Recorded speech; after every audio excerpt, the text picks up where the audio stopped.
मित्रों, राय साहब की राय कार्यक्रम के मार्केटनॉमिक सेगमेंट में एक बार फिर आप सभी का स्वागत है। आज के इस एपिसोड में एक बार फिर हम चर्चा करेंगे Franklin Templeton India mutual fund द्वारा अचानक बंद की गई उन 6 डेट स्कीम्स के बारे में जो म्यूचुअल फंड ने अप्रैल 2020 में अचानक बंद कर दी थी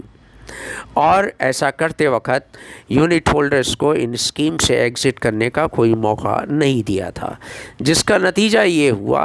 कि लाखों इन्वेस्टर्स की गाढ़ी कमाई का एक हिस्सा इन स्कीम्स में फंस गया और इन यूनिट होल्डर्स को इस रकम को वापस पाने के लिए लंबे समय से इंतज़ार है। आखिरकार रकम वापसी का स्टेटस क्या है, इस सिलसिले में क्या ताज़ा घटनाक्रम है, क्या ताज़ा अपडेट्स हैं, आइए ये जानने का प्रयास करते हैं। मित्रों, सबसे पहले इन यूनिट होल्डर्स के लिए सबसे बड़ी खुशखबरी ये है कि माननीय सुप्रीम कोर्ट में जहां ये मुकदमा चल रहा है, न्यायालय ने अपने अंतरिम आदेश में यह स्पष्ट कर दिया है कि इन 6 स्कीम्स में अब तक जो भी डिस्ट्रीब्यूटेबल सरप्लस रकम मौजूद है, जो 9,122 करोड़ रुपए है, वह यूनिट होल्डर्स के बीच यथाशीघ्र वितरित कर दी जाए। इसके लिए सुप्रीम कोर्ट ने कई व्यवस्थाएं की हैं। आइए उनके बारे में हम जानने का सिलसिलेवार तरीके से प्रयास करते हैं। माननीय उच्चतम न्यायालय ने अपने अंतरिम आदेश में, जो फरवरी के पहले सप्ताह में कोर्ट ने दिया है, उसमें मुख्यतः 4 बातें कही हैं। पहली बात कि जो डिस्ट्रीब्यूटेबल सरप्लस की रकम है उसे यथाशीघ्र वितरित किया जाए और प्रेफरेबली कोर्ट के आदेश की प्रति जारी होने के बाद 20 दिन के भीतर यूनिट होल्डर्स के बीच वितरित कर दी जाए, यानी उसका भुगतान कर दिया जाए। दूसरा, कोर्ट ने यह भी कहा कि इस रकम के वितरण के लिए Franklin Templeton services private limited के बजाय SBI म्यूचुअल फंड को ये कार्य सौंपा जाता है, यानी रकम वापसी की सारी प्रक्रिया का जिम्मा SBI म्यूचुअल फंड संभालेगा, न कि फ्रैंकलिन टेम्पलेटन म्यूचुअल फंड या उसके कोई बॉडी संभालेगी। तो ये 2 मुद्दे बड़े क्लियर हैं। तीसरे मुद्दे पे सुप्रीम कोर्ट ने ये कहा कि रकम वापसी से जुड़ी प्रक्रिया को पूरा करने के लिए SBI म्यूचुअल फंड को जो भी डिटेल्स चाहिए होंगी, जो भी जानकारी चाहिए होगी और जो भी सहयोग की ज़रूरत होगी, वो Franklin Templeton services private limited को वो मुहैया करनी होगी। यानी हर तरीके का सहयोग SBI म्यूचुअल फंड को देना होगा, ताकि जो यूनिट होल्डर्स हैं उनको रकम जो वापस करनी है वो संपूर्ण प्रक्रिया को स्मूथली संपन्न किया जा सके और टाइम से संपन्न किया जा सके। चौथा, कोर्ट ने यह भी स्पष्ट किया कि रकम जो वापस की जानी है उससे संबंधित और रकम वापसी की प्रक्रिया से संबंधित अगर कोई दिक्कत पैदा होती है तो संबंधित पक्ष एक एप्लीकेशन दे करके इस न्यायालय से संपर्क कर सकते हैं। तो ये तो हो गई रकम वापसी की प्रक्रिया के लिए कोर्ट ने मुख्य क्या क्या बातें और व्यवस्थाएं की हैं। और अब इस आदेश के बाद, यानी जो कोर्ट ने कहा है कि यथाशीघ्र और प्रेफरेबली, कोर्ट का आदेश होने के बाद, उसकी आदेश की कॉपी जारी होने के बाद 20 दिन के भीतर ये कार्य प्रेफरेबली संपन्न कर दिया जाए। तो इस आदेश के बाद अब ये लगभग साफ हो चुका है कि यूनिट होल्डर्स को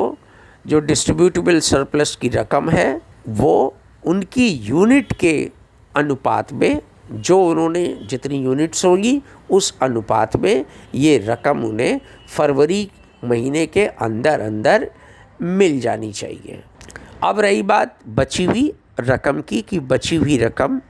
अब उन्हें कब तक मिलेगी, तो इस बारे में कोर्ट ने अभी कोई स्पष्ट आदेश या विस्तृत आदेश नहीं दिया है। हाँ, ये अलग बात है कि mutual fund, Franklin Templeton mutual fund की वकील की ओर से ये सबमिशन ज़रूर दिया गया, ये बताया गया कि अभी 14,000 से 15,000 करोड़ रुपए मूल्य की सिक्योरिटीज़ जो है अभी उन्हें लिक्विडेट किया जाना बाकी है, और इस लिक्विडेशन की प्रक्रिया का 80 से 85% जो जॉब है, ये कार्य है, ये लगभग 6 महीने में पूरा किया जा सकता है। तो इससे एक और उम्मीद की किरण जागी है यूनिट होल्डर्स के बीच में कि अब जो पहले उम्मीद की जा रही थी कि अगर ऑर्डरली वाइंड अप के लिए रजामंदी वो देते हैं तो वो ऑर्डरली वाइंड अप की प्रक्रिया कब तक संपन्न होगी, साल भर लग सकता है, 1.25 साल लग सकता है, 1.5 साल लग सकता है। तो अब ये कयास और अब ये संभावनाएं जो हैं अब थोड़ी सी कम नज़र आती हैं, और उम्मीद की किरण यही नज़र आती है कि अब ये लिक्विडेशन की प्रक्रिया भी जो है वो जल्दी संपन्न हो सकती है, और उससे प्राप्त रकम जो है और रनिंग एक्सपेंसेस काट के जो भी डिस्ट्रीब्यूटेबल सरप्लस बचेगा वो रकम भी उन्हें जल्दी से जल्दी मिलने की संभावना पैदा हो गई है। तो अब कोर्ट ने इस मामले में अब 9 तारीख को फिर दोबारा जो है इस मामले की सुनवाई करने का अपना तारीख दी है, और 9 तारीख को अब देखना है कि सभी पक्ष अपनी अपनी क्या दलीलें देते हैं, कोर्ट क्या अंतरिम आदेश पारित करता है। फ़िलहाल लिक्विडेशन के बारे में अभी कोई स्पष्ट आदेश नहीं आया है कि लिक्विडेशन कब होगा, कितने दिन में होगा, लिक्विडेशन की प्रक्रिया को कौन अंजाम देगा और उसका भुगतान कितने दिन के भीतर संपन्न किया जाएगा। ये फ़िलहाल अब इंतज़ार होगा कि कोर्ट इस मामले में क्या आदेश देते हैं, कौन सा निर्णय देते हैं। तो तब तक 9 तारीख तक इंतज़ार करना होगा और कोर्ट के किसी अगले आदेश तक इंतज़ार करना होगा जो लिक्विडेशन से संबंधित होगा। तब तक सभी को बेसब्री से इंतज़ार होगा कि कोर्ट का अगला आदेश क्या आता है। फ़िलहाल यूनिट होल्डर्स के लिए सबसे बड़ी खुशी का मौका यही है कि उनकी लंबे इंतज़ारी का दौर ख़त्म हुआ और अब उन्हें कम से कम भुगतान की प्रक्रिया का शुभारंभ का आनंद लेने का मौका आ गया है। तो सारे यूनिट होल्डर्स इस आनंद की घड़ी का आनंद उठाएं, और कोर्ट में आगे क्या होगा, कोर्ट अपना क्या ऑब्जर्वेशन देता है, क्या आदेश देता है, तब तक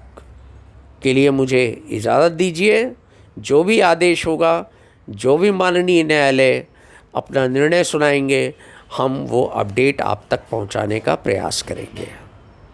तब तक के लिए मुझे इजाज़त दीजिए। वीडियो अच्छा लगा हो तो कृपया एक लाइक दीजिए ताकि हम इससे प्रेरणा पा सकें, आप तक ताज़ा तरीन और उपयोगी जानकारी जल्दी से जल्दी पहुंचाने का प्रयास करें। अगर उपयोगी लगा वीडियो तो इसे शेयर करें, और जो लोग मेरा चैनल अभी तक सब्सक्राइब नहीं कर पाए हैं वो मेरा चैनल सब्सक्राइब करें और मेरा हौसला बढ़ाएं। तो अगले एपिसोड तक आप सभी से विदा लेता हूँ। नमस्कार, जय हिंद।